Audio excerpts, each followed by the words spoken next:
Amelia here. Today we are talking about how to improve your position at the halt. And this is kind of an interesting concept. I was reading the USDF manual, which is basically published by USDF on how to train and become a good rider.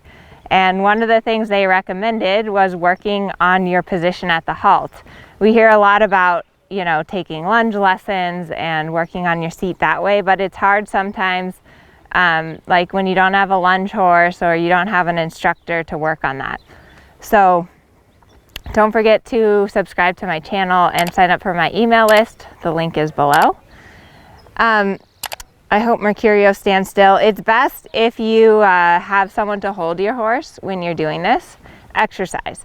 Okay, so the first thing that you want to think about is just how you sit on the horse.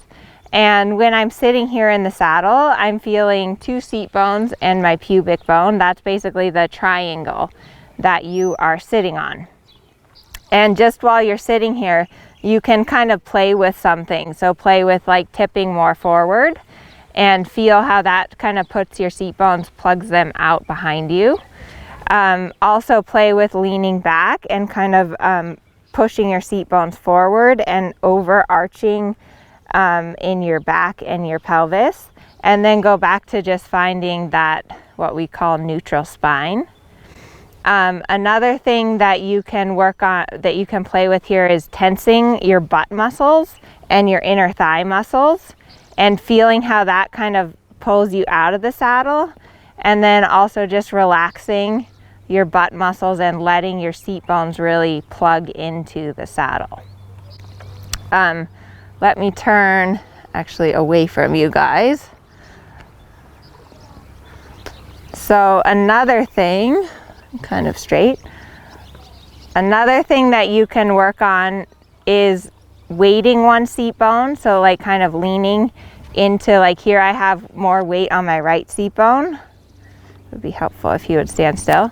So like kind of leaning into the right seat bone, leaning into the left seat bone, and then finding both your seat bones equal.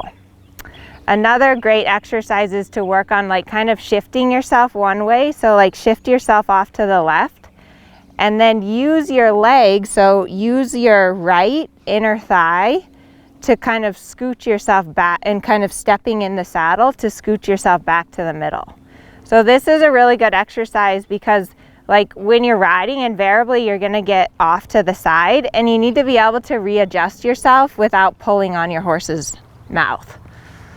So that's kind of just some exercises to work on your seat. So now let's work on your legs. So one thing to start with your legs is just kind of dropping your stirrups, letting your legs hang long, and then just kind of rolling your ankle joints around. It's really important that your ankles are movable when you're riding because your ankles are shock absorbers. And so in the sitting trot and in the canter, your ankles need to drop down. These boots are kind of stiff, so it's hard for me to do that. Now another thing you can work on is just keeping your knee in the saddle and being able to move your lower leg. You can do scissor legs, so you can't see my other leg, but one leg forward, one leg back, and just kind of being able to coordinate that while you're staying tight in your lower abs and keeping those seat bones even in the saddle. You don't want to, like when you move that leg, be leaning or tilting. You should really think that you can move your lower leg without anything changing in your upper body. And then another great exercise that we talk a lot about your knees, that your knee should be into the saddle, but you shouldn't grip with your knees. So you shouldn't see daylight here between your knee and the saddle, but you also don't want to grip with your knees because if you grip, it kind of pushes your seat out of the saddle. So a great exercise to work on this is work on being able to lift up one knee. Mercurio's like, well, what are you doing? Lift up one knee, take the knee out, bring the knee in, drop the knee down. Do that on both legs.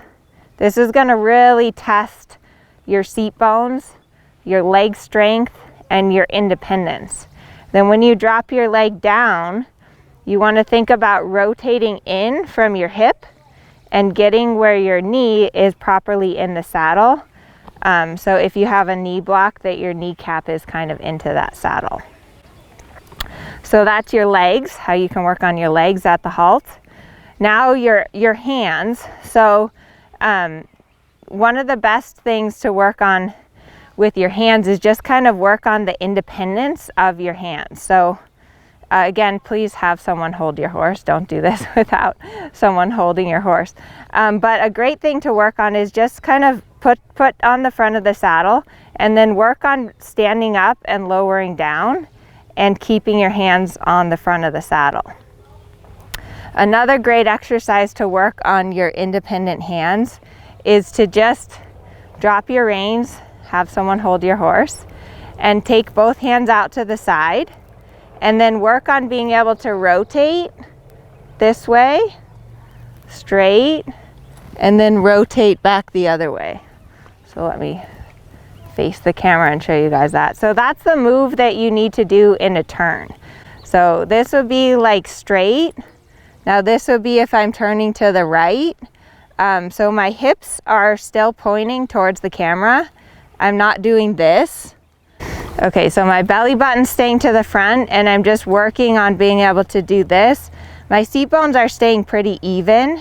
In a turn, you put a little more weight on your inside seat bone, and then straight, and then the other way. And you can work also on taking this like all the way. This will give you a really good stretch. And then straight. Obviously you would never turn your shoulders this much when you're riding, but it I feel it a lot in the front of my shoulders. Another great stretch you can do is just put your hand on the back of the saddle and then look the other way, and you should feel a nice stretch here in the front of your pecs, because all of us get super tight there from driving, sitting in a chair, all that kind of stuff. And then another great exercise to work on your independent hands is just kind of, be holding the reins and just work on the 1, 2, 3 of how to use your reins. I did a video on this, I'll link it below, but 1 is just work on being able to squeeze your fingers, so your ring fingers. That's how you start talking to your horse. Then 2 is your wrist, and then 3 would be your elbow. And when you're doing all 3 of these things, make sure you keep that nice straight line from the horse's mouth to your elbow. So your hand shouldn't be too high, nor should your arms be too straight, nor should your hand be doing this or across the mane. So that's another great exercise. And then you can just play around, like work on being able to move your ankles and squeeze your fingers or lift a leg. Just kind of put things together, because that's when you're riding, you need to be able to do different things with your legs and your hands and have your seat stay independent. So comment below, let me know if you guys try this and if it helps your position. Thanks for watching. Good boy, Mercurio.